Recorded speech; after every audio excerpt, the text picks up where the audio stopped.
اعداد ہماری زندگی کا بہت ہی اہم حصہ ہوتے ہیں۔ ان کے بغیر زندگی کا تصور بہت مشکل ہو جاتا ہے۔ سوچئے کیا ہوگا اگر تمام نمبرز غائب ہو جائے یا نہ ہوں۔ کیا آپ وقت بتا پائیں گے؟ کیا آپ کسی کا فون نمبر ملا پائیں گے؟ یا کیا آپ کسی بس کا نمبر بتا پائیں گے؟ اپنے لین دین کا حساب کس طرح رکھیں گے؟ ہے نا کافی مشکل؟ نمبرز کے بغیر زندگی کا تصور کرنا کافی مشکل ہے۔ چلیے معلوم کرتے ہیں کہ یہ نمبرز یعنی اعداد آئے کہاں سے، انہیں کب اور کیسے معلوم کیا گیا۔ Where do these numbers come from؟ ہزاروں سال پہلے جبکہ گھڑی یا کیلنڈر بھی نہیں تھے تو سورج اور چاند کی مدد سے لوگ وقت معلوم کیا کرتے تھے اور ٹیلی مارکس کا استعمال کرتے تھے۔ یہ ٹیلی مارکس دنوں کے حساب کے لیے استعمال ہوتے تھے اور مختلف چیزوں کا حساب رکھنے کے لیے بھی استعمال کیا جاتا تھا۔ ان ٹیلی مارکس کے علاوہ وہ لوگ فنگرز یعنی انگلیاں، لکڑیاں اور پتھروں کو بھی چیزوں کی گنتی کے لیے استعمال کیا کرتے تھے۔ لیکن یہ طریقہ بڑی قیمتوں یعنی بگر ویلیوز کے لیے فائدہ مند نہ ہوا۔ پھر اس کے کئی سو سال بعد بارٹر سسٹم شروع ہوا۔ بارٹر سسٹم یعنی چیزوں کے بدلے چیزیں لینا، یعنی چیزوں کا ایکسچینج۔ فار ایگزامپل، فرض کیجئے کہ ایک شخص کے پاس ٹماٹر ہیں اور اسے گاجر چاہیے، تو یہ شخص ایسے انسان کو ڈھونڈے گا جس کے پاس گاجر ہو اور اسے ٹماٹر کی ضرورت ہو۔ پھر وہ ان چیزوں کو آپس میں بدل لیں گے۔ اس طریقے کو بارٹر سسٹم کہا جاتا ہے۔ اس کے بعد ان کو اعداد کی ضرورت محسوس ہوئی۔ اعداد کی دریافت مرحلہ وار نہیں ہوئی۔ چند کلچرز یعنی تہذیبوں میں نمبر سسٹم رائج ہوا جو ایک دوسرے سے بالکل مختلف تھا، اور ضرورت کے تحت انہوں نے اپنے پرانے سسٹم میں امپرومنٹس لانے کی کوشش کی۔ یہ بھی کہا جاتا ہے کہ جب یہ تہذیبیں تجارت کے لیے ایک ملک سے دوسرے ملک جاتے تو انہیں تجارت کرنے میں دشواری ہونے لگی، کیونکہ ان کا نمبر سسٹم اس ملک کے نمبر سسٹم سے مختلف تھا۔ اس لیے انہوں نے موجودہ عربک نمبر سسٹم کو اپنایا جو آج ہم استعمال کر رہے ہیں، جو سمجھنے میں بھی آسان ہے اور ساری دنیا میں اس کا استعمال ہوتا ہے۔ وہ ہیں گنتی کے اعداد، کاؤنٹنگ نمبرز، یعنی 1، 2، 3، 4، 5، 6، 7 وغیرہ۔ انہیں فطری اعداد یا نیچرل نمبرز کہا جاتا ہے، کیونکہ فطری طور پر ہم گنتی یا کاؤنٹنگ 1، 2، 3 سے ہی شروع کرتے ہیں۔ فطری اعداد نیچرل نمبرز کو انگریزی میں n سے ظاہر کیا جاتا ہے۔ ان اعداد کے استعمال سے ہم آسانی سے چیزوں کی گنتی کر سکتے ہیں، مثلا 3 سیب، 5 کار، 4 پرندے وغیرہ۔ لیکن اگر کوئی سیب نہ ہو، کوئی کار نہ ہو یا کوئی پرندہ نہ ہو تو ہم کیا کہیں گے؟ اسے اعداد میں کس طرح ظاہر کریں گے؟ صرف فطری اعداد سے تو یہ ناممکن ہے۔ تو یہاں ہمیں عدد 0 کی ضرورت پڑتی ہے۔ 0 کی ایجاد ہندوستان میں ہوئی۔ سب سے پہلے آریہ بھٹا نے اس کی دریافت کی۔ اسے کوئی چیز نہ موجود ہونے کو ظاہر کرنے کے لیے استعمال کیا جاتا ہے۔ جب 0 کو متعارف کیا گیا تو ہمیں اعداد کا نیا سیٹ حاصل ہوا جو 0 اور فطری اعداد پر مشتمل ہے۔ اس نئے سیٹ کو ہول نمبرز یعنی مکمل اعداد کا نام دیا گیا، جسے W سے ظاہر کیا جاتا ہے۔ انہیں ہول یا مکمل اس لیے کہا جاتا ہے کیونکہ یہ اعداد مکمل چیزوں کے لیے استعمال ہوتے ہیں۔ پھر اس کے بعد انسانوں کی ضروریات اور بڑھتی گئی اور اعداد کی ضرورت بھی محسوس ہوئی۔ فرض کیجئے کہ ایک دکاندار ہے، وہ دن بھر چیزوں کا حساب کتاب کرتا ہے، وہ گاہکوں کو ادھار بھی دیتا ہے۔ فرض کیجئے کہ اس نے کسی کو 10 روپے ادھار دیا اور اسے لکھ لیا۔ پھر اس نے ایک اور شخص کو کچھ فروخت کیا اور اس شخص نے 5 روپے دکاندار کو دیے۔ اب وہ اسے بھی لکھ لیتا ہے۔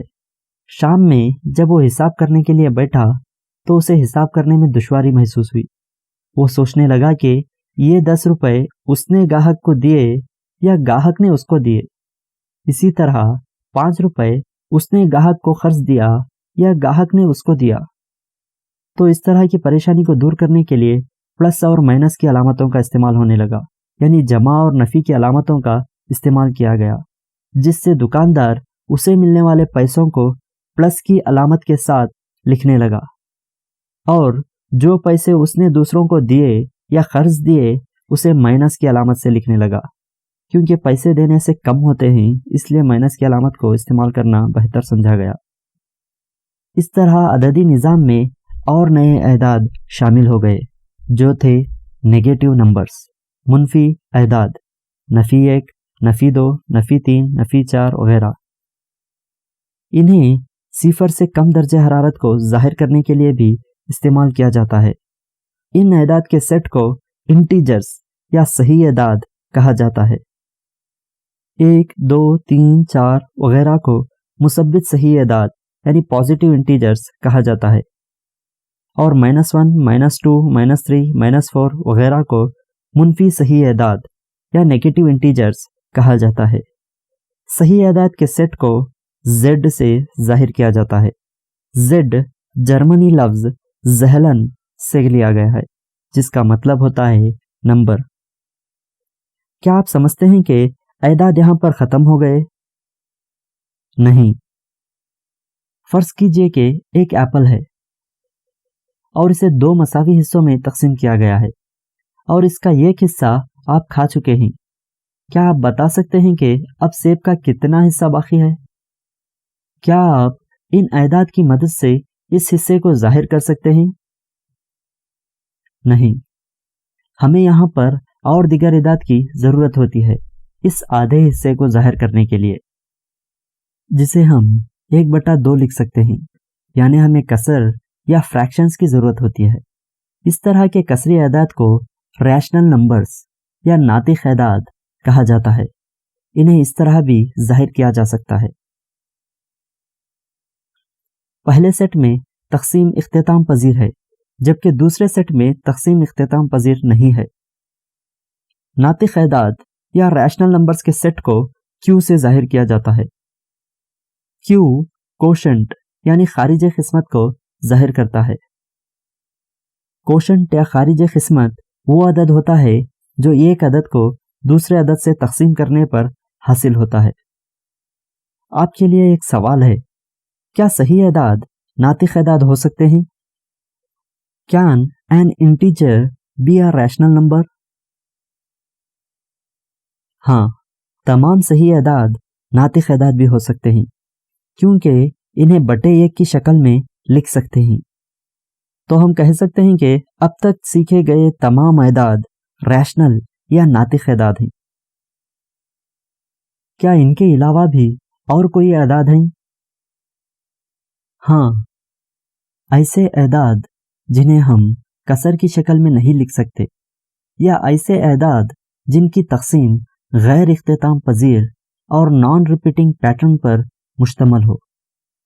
फॉर एग्जाम्पल √2, √3, √5 वगैरह। हम यहाँ देख सकते हैं कि इनकी कीमत गैर इख्तिताम पजीर यानी नेवर एंडिंग और आशरिया के बाद हासिल होने वाले अहदाद का कोई पैटर्न नहीं है। हर बार अलग अलग अदद आ रहा है। ये अहदाद नातिक अहदाद से अलग हैं, इसलिए इनको गैर नातिक अहदाद या इर्रैशनल नंबर्स कहा जाता है। नातिक अहदाद के सेट को I से जाहिर किया जाता है। अब सवाल उठता है कि आखिर इन अहदाद को कहाँ इस्तेमाल किया जाता है। फर्ज कीजिए कि एक इमारत की खिड़की ज़मीन से 3 यूनिट ऊंचाई पर है और आप इस इमारत से 3 यूनिट दूरी पर खड़े हैं और एक सीढ़ी इस खिड़की को लगाई गई है। तो इस सीढ़ी की लंबाई होगी जज़र 18 यानी √18। क्या हर जज़रुल मुरब्बा वाला अदद गैर नातिक अदद है? Is every square root number an irrational number? नहीं। √4, √9 और √16 यानी जज़र 4, जज़र 9, जज़र 16 वगैरह इर्रेशनल नहीं हैं। रैशनल नंबर्स और इर्रेशनल नंबर्स यानी नातिक एदाद और गैर नातिक एदाद को मिलाकर बनने वाले एदाद के सेट को हकीकी एदाद यानी रियल नंबर्स कहा जाता है। इन एदाद को हकीकी एदाद इसलिए भी कहा जाता है क्योंकि इन एदाद को हमारी डेली लाइफ में इस्तेमाल किया जाता है। उम्मीद है आपको एदाद के मुख्तलिफ अक़साम के मुतालिक समझ आया होगा। मिलते हैं अगले वीडियो में, जब तक के लिए अल्लाह हाफिज़।